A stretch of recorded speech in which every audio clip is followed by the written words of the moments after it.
I had always prided myself on being in control, the kind of girl who had it all together. At least, that's what people thought. Nothing was as perfect as I made it seem. And then, Nate confessed his feelings. I couldn't believe it.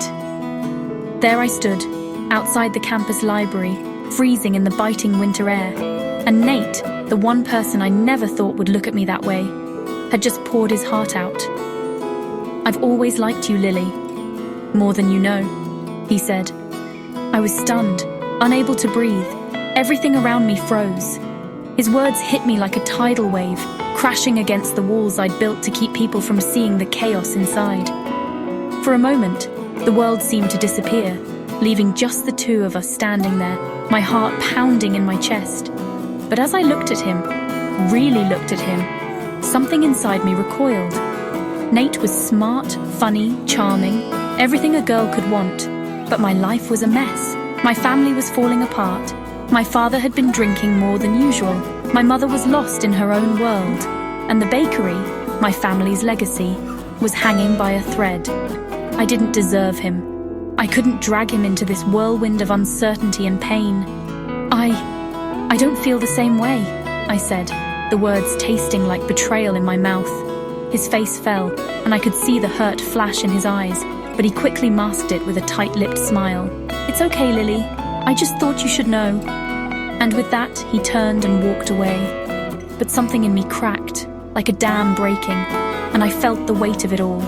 The pressure of expectations, the loneliness, the hopelessness, and the most unbearable feeling of all, the fear that I was losing something that could have been real. After rejecting Nate, everything went downhill. I threw myself into my studies, into the ever-growing chaos of my home life, trying to block out the painful memory of his confession. But the weight of it all was suffocating. The pressure of school, the fake smiles I had to wear, the constant arguing between my parents. It was too much. I couldn't hide anymore. One evening, after yet another explosion of words from my parents, I found myself walking the quiet streets of Fairview, my heart heavy and my mind lost in the noise. It was in that moment, when everything seemed too much to bear, that I bumped into Nate again. He was standing there, as if waiting for me, the same concern in his eyes, but with something more, something that made me realize just how much I had pushed him away. "Lily, what are you doing out here alone?" he asked, his voice a gentle pull that made me want to cry.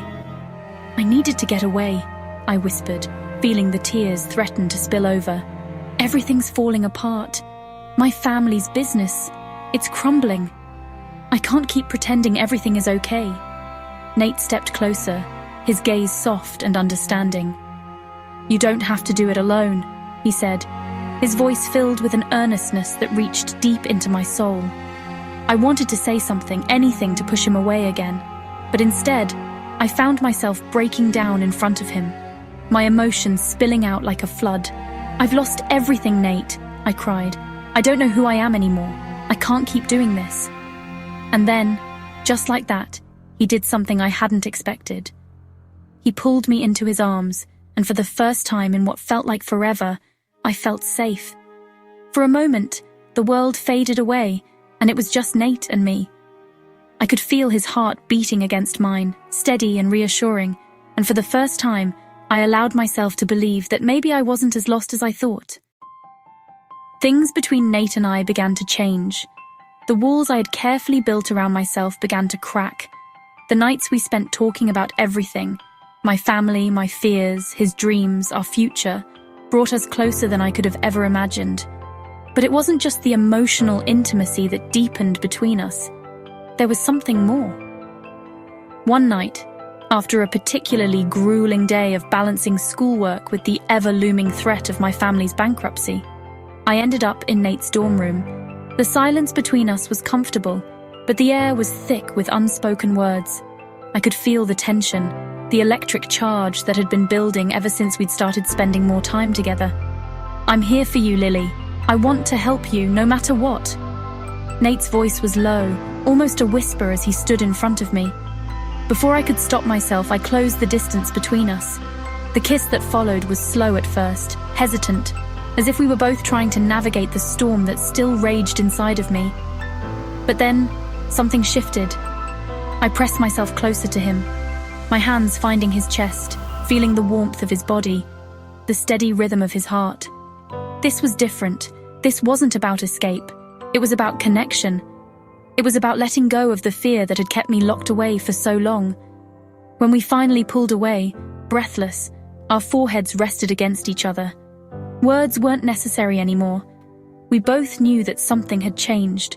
Something beautiful had blossomed between us. Something that gave me hope that I could find peace, even amidst the chaos. But even with Nate's support, the reality of my family's situation couldn't be ignored. The bakery was still in danger, and no amount of love could fix that. Nate, ever the thoughtful one, sat me down one afternoon after I had another breakdown in the campus cafe. "You don't have to fix everything, Lily," he said softly. "Have you thought about getting some professional help for your family? Business consultants can help restructure things. You don't have to shoulder this burden alone." His words hit me like a revelation. I had been so focused on keeping the bakery afloat myself that I hadn't even considered asking for help. But Nate was right. I didn't have to do this alone. That afternoon, I gathered the courage to sit down with my parents. I suggested that we bring in a professional to help with the bakery's finances, something I never thought I'd have the strength to do. And to my surprise, they agreed. It wasn't an immediate fix, but the tension in my house began to ease. My parents started working together again, and slowly, the threat of bankruptcy became less of a looming shadow. The fear that had consumed me started to dissipate, replaced by a tentative hope for the future. We celebrated small victories, and for the first time in a long while, I felt a sense of relief. As the months passed, things began to stabilize. I had found a new sense of strength, one that came from realizing that I didn't have to be perfect to be loved. One evening, as I sat with Nate in the park, watching the sunset together, he had been my anchor through it all, my unwavering support, my constant in the chaos. "I don't know what I would have done without you," I whispered, leaning my head on his shoulder. Nate looked down at me, his eyes soft with affection. "You would have found your way, Lily. You're stronger than you know." I smiled, genuinely this time. "Maybe," I said, a hint of amusement in my voice. "But I'm glad I didn't have to find it alone." We sat in silence, wrapped in each other's presence. The future was uncertain, but with Nate by my side, I knew I could face whatever came my way.